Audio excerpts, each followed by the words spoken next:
Welcome back to another episode of What Are You Made Of with your boy, the unstoppable Mike C-Roc. I'm in the house today with a former guest of, I was a former guest on his show, I should say, Casey Jacox. He's Winning the Relationship LLC founder, sales and leadership coaching. He's the author of Win the Relationship, Not the Deal, which is just now getting ready to have the audio version come out. And he also hosts the Quarterback DadCast podcast, which I was a guest on a few months back. So I wanted to return the favor and have him on What Are You Made Of to find out what he's made of, what ingredients have gone into making the quarterback dad. So without further ado, Casey, welcome to the show. C-Roc, I'm honored, man. I'm honored to we're turning the mics around. I got to follow your lead now. So thank you for having me on. Yeah, let's go, man. Well, I'm going to make you cry on my show because I always make my guests cry and get emotional. So just get ready. No, I'm just kidding. Sometimes it happens, but the thing about it is sometimes, and we start this show off with this question, what are you made of? Which I'll ask you in a second. But when we do this, we dig deep, man. And sometimes when you go deep into people's lives and find out what the ingredients have gone into making them, sometimes, it strikes a chord. So it's a very intriguing question. If I do say so myself, after doing 100 and maybe close to 200 episodes now. Wow. So Casey, what are you made of? Definitely sarcasm. I'm definitely made of sarcasm. No, joking aside, I'm made of, I'm very blessed to be made of humility, grit, resilience, and drive. And I can think of many flashpoints that articulate those words. As former college quarterback, don't make him go down Uncle Rico, Napoleon Dynamite path right there, but it's always about the team. I'm made of that. I'm always made of, we're all replaceable. It can be gone tomorrow, which I have flashpoints that make me think of that. So I'll stop there because that's a lot. Well, I used to think that, by the way, I'm going to argue with you a little bit here. We're all replaceable. I think to an extent that people are, and it is all about the team. But I think there's also a fine line there with realizing that we're individuals and there's nobody like you. Sure. So, I agree. Yeah. So I like to dig a little deeper there because I think some people have a problem with not speaking the truth about themselves, being too humble. Mm-hmm. I was just reading something about this the other day, and it's funny you said that.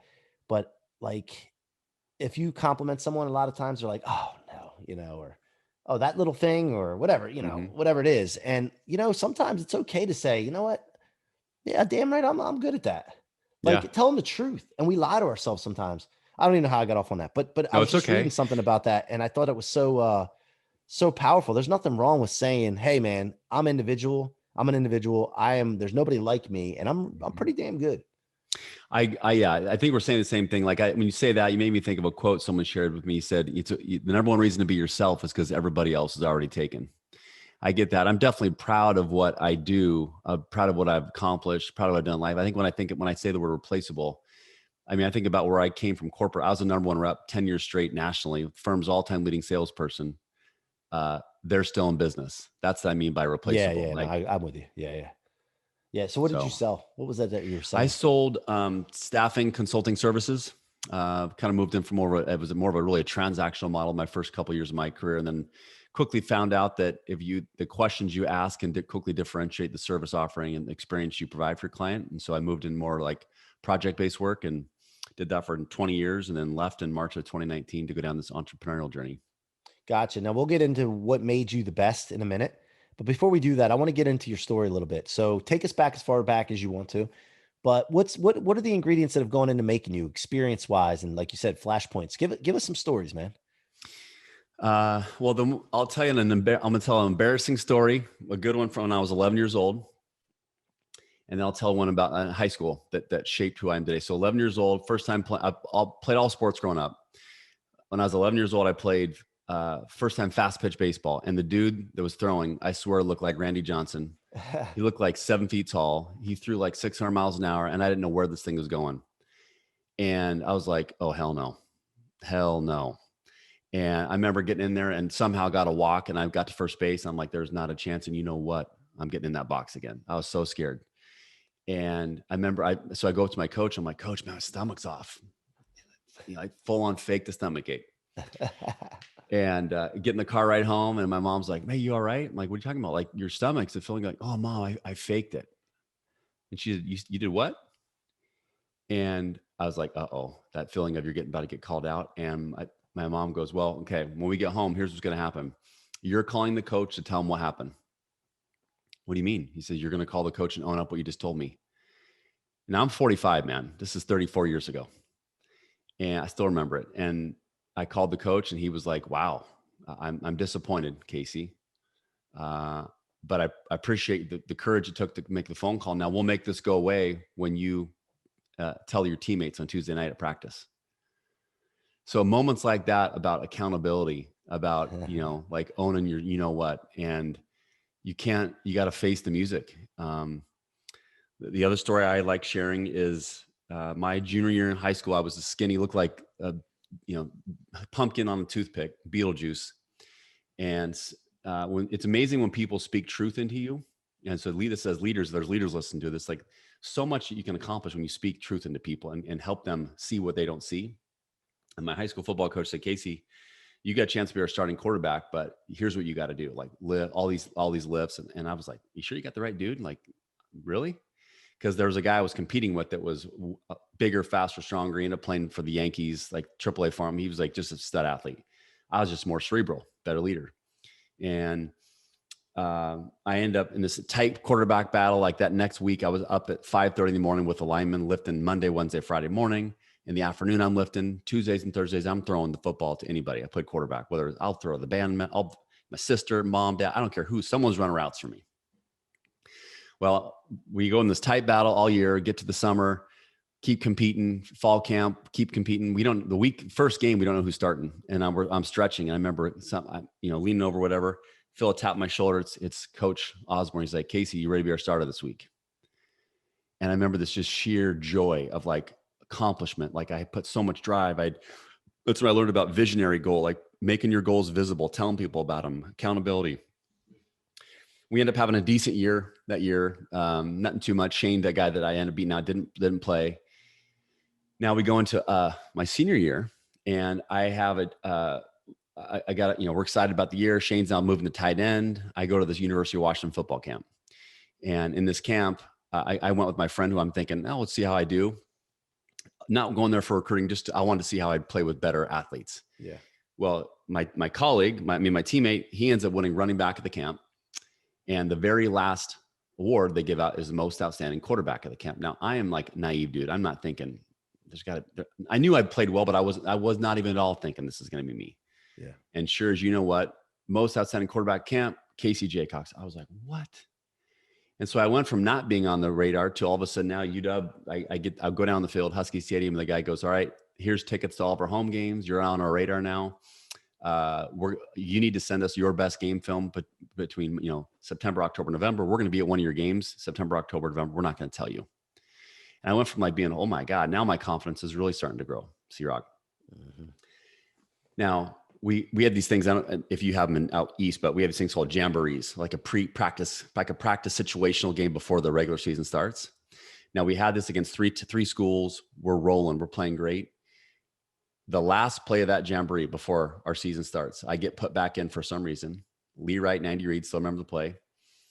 Snap slow for whatever reason. The nose guard shoots the gap. His knee gets on top of my right foot. Now I'm stuck. I'm trying to pull out.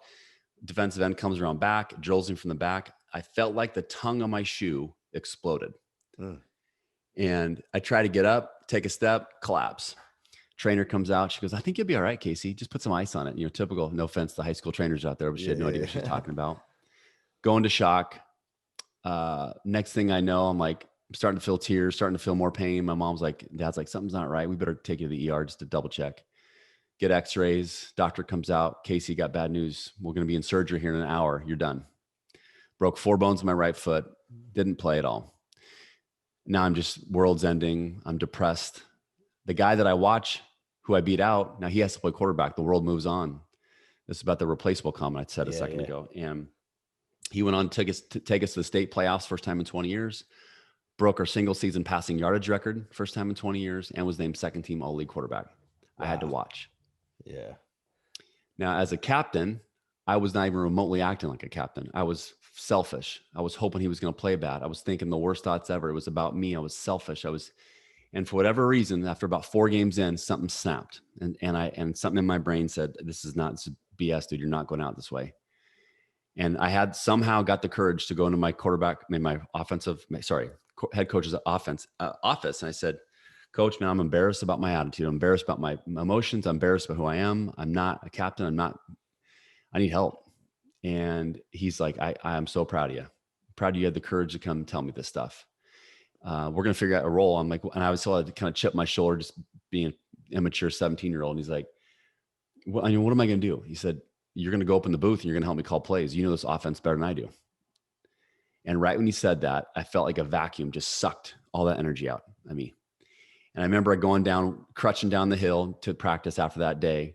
And I remember giving this like intense speech, fired everybody up. And I just called everybody out. I said, listen, I better never see anybody giving shitty effort. Pardon me, I'm going to bleep that out. Getting fired up here. Never see anybody. I better not ever see anybody not giving effort, because I'd put a helmet on with a cast and go play. So don't disrespect the coaches, myself. You don't know how lucky you are, because it got taken from me without even me knowing it. And so that moment, man, I'll just stop straight there. Like that moment made me realize that we're only as good as the 1440 we get each day, minutes in a day. And so that kept me so grounded. And I think it's like, I equate that journey, that of why I had the success I had in business and sales, because I had to be me. Obviously there's more that goes into like, you got to listen and follow up and do all the things like that. But like the sheer adversity and drive and putting your mind to something. And I mean, once I went through that, and I ended up going on in college, and it was a three-year starter, All-American my senior year, Central Washington University, way back in the 90s. Yeah. Feels like forever ago, but yeah, man, I'll stop there. But that was, I love telling that story, because it keeps me grounded, like now today, just thinking about it. Yeah. I love the story. I was a will linebacker in college, Division III school in Maryland. So, I mean, I was in 95, 96. Yeah. 95, 96, those 2 years. Okay. And I stopped after concussion, but was that the years you played? I played 96, 97, 98. Okay. Got it. Yeah. So I remember those days. We wore leather helmets and no shoulder pads. No, I'm just kidding. Seriously. Well, you'll appreciate this as a will linebacker. So you back in the day, I'd throw the ball 1,000, 1,002 and still plant your helmet in the middle of my chest, pick me up and body slam me. And it was socially acceptable. Yeah. I would get lit up in quarterback room if I did not step into the throw that you're about to blast me. Yeah. Now it's like 2-hand touch for quarterbacks. Yeah. Well, we also on a quick slant or something would try to lay out the guy on a quick slant, like indefensible. And that was like the best when you laid somebody out like that, or blindsided somebody on a block, or, you know what I mean? It's just totally different world now, but it's, obviously better and safer, despite some of the conservative old heads that still like that stuff. I mean, I still like it. I just don't know that it's better for the game at the end of the day for people to be safe. But so let's go into sales though. So what made you so good and to hold the records for sales at that company? Like what, let's go for like 3 things that you would say you did that other people didn't do. And that's what made you accomplish what you accomplished. I'm psychotically positive. It goes back to playing quarterback. If I enter the huddle with positivity, if I enter the huddle making my team believe that we have an opportunity to win, I increase everybody's skill set. And so like I took that mindset into my office. Whenever if I was walking through that office door, helmet goes on, let's compete, let's go with a positive. No matter what's going on in my life, I did not bring that baggage into the office. 2, I never wanted to be that guy that people said, Jacox. Oh yeah, I think he was good for a little bit, but then I think he's in a van down by the river. Like I just didn't want to be a has-been. I wanted to be someone that always was constantly improving, led by example, wasn't full of, was coachable. And then the other things, I did the little things people didn't want to do. I practiced. I role played a lot that people don't like to do. People like to wing it now. Mm-hmm. Right. And I lived and died, and this isn't sexy, but I swear, help me. I lived and died by my CRM. I documented everything about the customer, everything.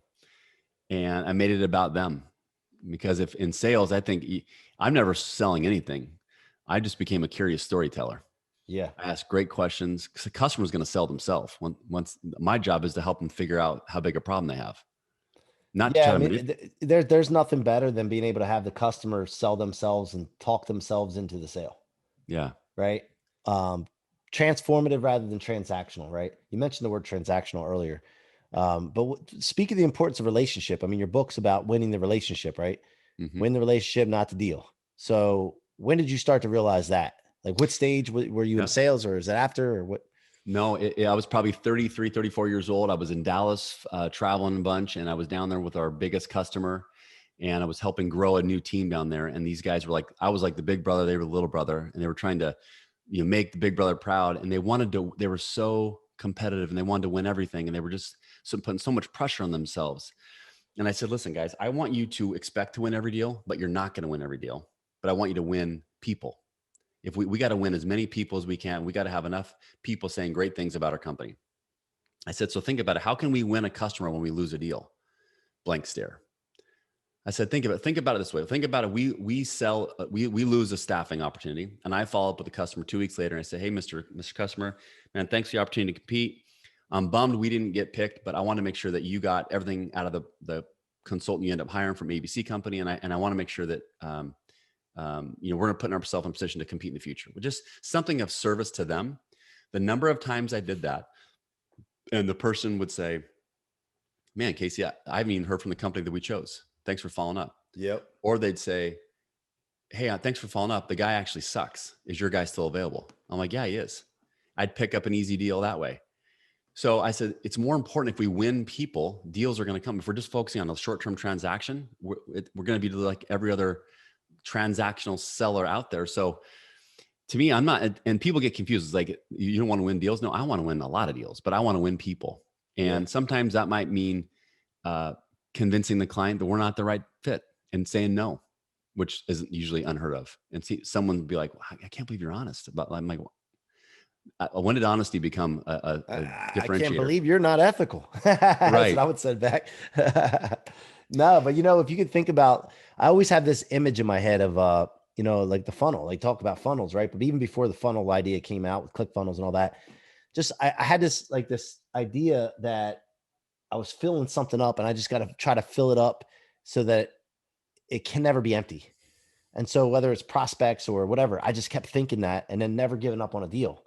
Like I use the word inexorable a lot, which means unyielding, unable to be stopped. Like if I believe that these people are better with me than without me, it is my obligation to make sure that happens. Yeah. And I love that. I mean, that's what's made me successful in my life. Now, why did you make the transformation or the transition from that sales position there to entrepreneurship and then into what you're doing now? Yeah. So before transitioning out of sales to this, I was in an executive role for 3 years. And then at the end of that 3-year run, my boss said, Casey, we miss you selling. Her quote was, we miss Jordan selling, not teaching. And at the time of my career, I mean, when you've done that for so long, I didn't have that drive or that, like, I feel like there was something else calling. And I've had clients, I had one client, she goes, Case, go change the world, man. Get out of here. And it really shook me, but I was like, what is she talking about? And so all the things I've heard now are becoming clear. And, most of the time when you leave a company, it can be rocky. I left on amazing terms. I'm still close with a lot of people there, my leadership team. I hope there's a chance for me to come back and consult one day, because I think my story is unique and really can help inspire a lot of people about what's possible. In March 19, I took a few months to get my head right. And I knew that I did not want to write the book when I was still at my previous employer. I wanted to do it at a point where I could have clarity and just 100% focus. So for 4 months, from 9 to 11:30, I wrote every day. Some days I felt like I was Hemingway. Other day I felt like I was Beverly Cleary. Like I couldn't put a sentence together. Yeah, I've And been there. it's nice that you and I can prove that football guys can put sentences together. So cheers to us, brother. Yeah, that's right. 100%, man. We're not as dumb as we look. The funny thing is what you're talking about there. Some people speak your future into you. And sometimes we don't realize we're playing a small game. We need to be playing a bigger game. We get this feeling that something's not right. It could be anxiety. It could be depression. It could be just a feeling like something's off. And really what it is that we're not playing a big enough game. Like we have potential inside of us. We have no idea what the limitation is. We have no idea if there is a limit. And a lot of times we have these artificial things that think that this is what our life is supposed to be. Mm-hmm. And, it's good to have people like that person, that client of yours speak into you and say, hey, listen, go change the world, man. Mm-hmm. And you still have to take that leap. It's still scary. Inside you're like, oh man, but I need this paycheck. How did you handle that part as far as the paycheck part?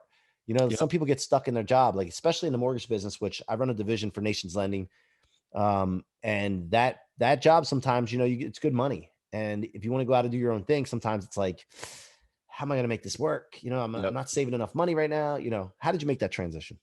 Yeah, I think one, I have an amazing wife, so who's kept me grounded throughout this journey is one thing. Two, we lived below our means. We saved forever. We were very conservative. I mean, we definitely had experiences and had a lot of fun, but I never wanted to be one of those people in business or sales that I had to close a deal to make a payment. And so when I knew when this was eventually going to happen, that I planned for it. And someone told me recently, goes, Case, what makes you the most dangerous in the room is you got nothing to prove. Meaning that I'm not doing this to close business. I'm not like freaking out about this consulting coaching business I'm running now. I'm just serving people. And I know that might sound simple and it might sound fluffy, but I can tell you, man, I treat life like a boomerang. And I'm throwing boomerangs nonstop, boomerangs of goodwill. I'm serving people of goodwill, not worrying about me at all. Yeah. People might say that's reckless. People can believe what they want. I can tell you that it's worked for 45 years of life. My business is growing faster than I ever could imagine right now because of focusing on people. I'm walking the walk of what my book's about, right? It's about building relationships, serving people, connecting others, finding ways to make them successful. And in turn, dude, I got boomerangs coming back at me every day. Yeah. Now you mentioned before we got on, in the green room, I call it, There you go. the virtual green room. You mentioned that since the last time we talked, a lot's changed. Like, what are you into now? Like, what's going on? Yeah, I have, well, I was in a non-compete when we spoke, so I couldn't really consult to my industry. I chose not to just because I mean, integrity is super important to me. And, I don't like burning bridges because you never know when and so since then I now have 7 clients I'm coaching, retainers. I'm working with whether it's CEOs to vice presidents to down to individual contributors, the foundational fundamentals of my book, and bringing simple but impactful things to organizations around um, understanding what problems they solve, how do they solve them, making sure there's clarity around proof, what stories they have, and helping people focus on those things, and then bringing what I define leadership as humility plus vulnerability. So Yeah. helping leaders create psychological safe environments without fear. So sellers are encouraged to mess up, encouraged to practice, encouraged to take those leaps to become the best version of themselves versus these 1980s boiler room environments where you're pounding the phone and getting yelled at. It's like, Yeah. Yeah. that's not for me. Yeah. So, one thing I wanted to ask you too was, shoot, what was it? I had another question. Sometimes I get, when people don't realize when you do a podcast, you're listening to the person, you're trying to stay in the moment. And I never write things down. I don't believe in having questions ahead of time. I had a chance to talk to Larry King one time, Oh, and wow. Larry King said he never read the people's books before he had them on the show. He never wrote any questions down. He just went at it. And I was like, yeah, that's me. I like that. So Larry King did it. I'm going to do it. There we go. Um, but no, I know what it was. When you go into consulting or coaching, I have this experience sometimes where I'm like, everybody knows this. I think in my mind, like everybody knows this. And when I was writing my book and I read my book back through the editing process, as you said, you got to read it 50 million times. I'm like, is this really good? Like everybody knows this stuff, don't they? Mhm. Like, do you have that experience when you're coaching, consulting? Like, how are they missing this? Everybody knows this. And they're going to Oh, pay me. They're going to pay me for this. Like, and it seems simple to you. And I'm not trying to sound like all high and mighty with this. I'm just saying yeah. this is a thought that goes through my head. No, I've thought about that often. You're hitting a hot button for me right now. I mean, I got hired to I spoke to a large real estate firm, 45 agents in person, bunch over Zoom on the power of documentation. And they were like blown away by like, you mean like when you're going to listen to them and then document what they wrote and then follow up with that piece of information. Oh, that's brilliant. I'm like, oh my God. Like Yeah. that's why it's not common sense. And when you do it, like you've been doing this for a long time. When you do it, you don't realize how much you know. Right. And it's really had me to slow down to like realize like, in Trevor Moawad's book, It Takes What It Takes, he talks about unconsciously competent.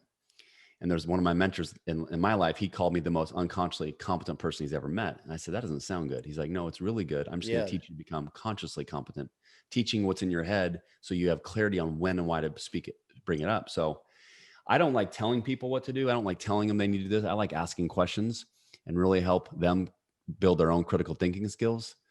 And when that happens, that's the gift. But I didn't go out to be a coach, man. Coaching found me. Yeah.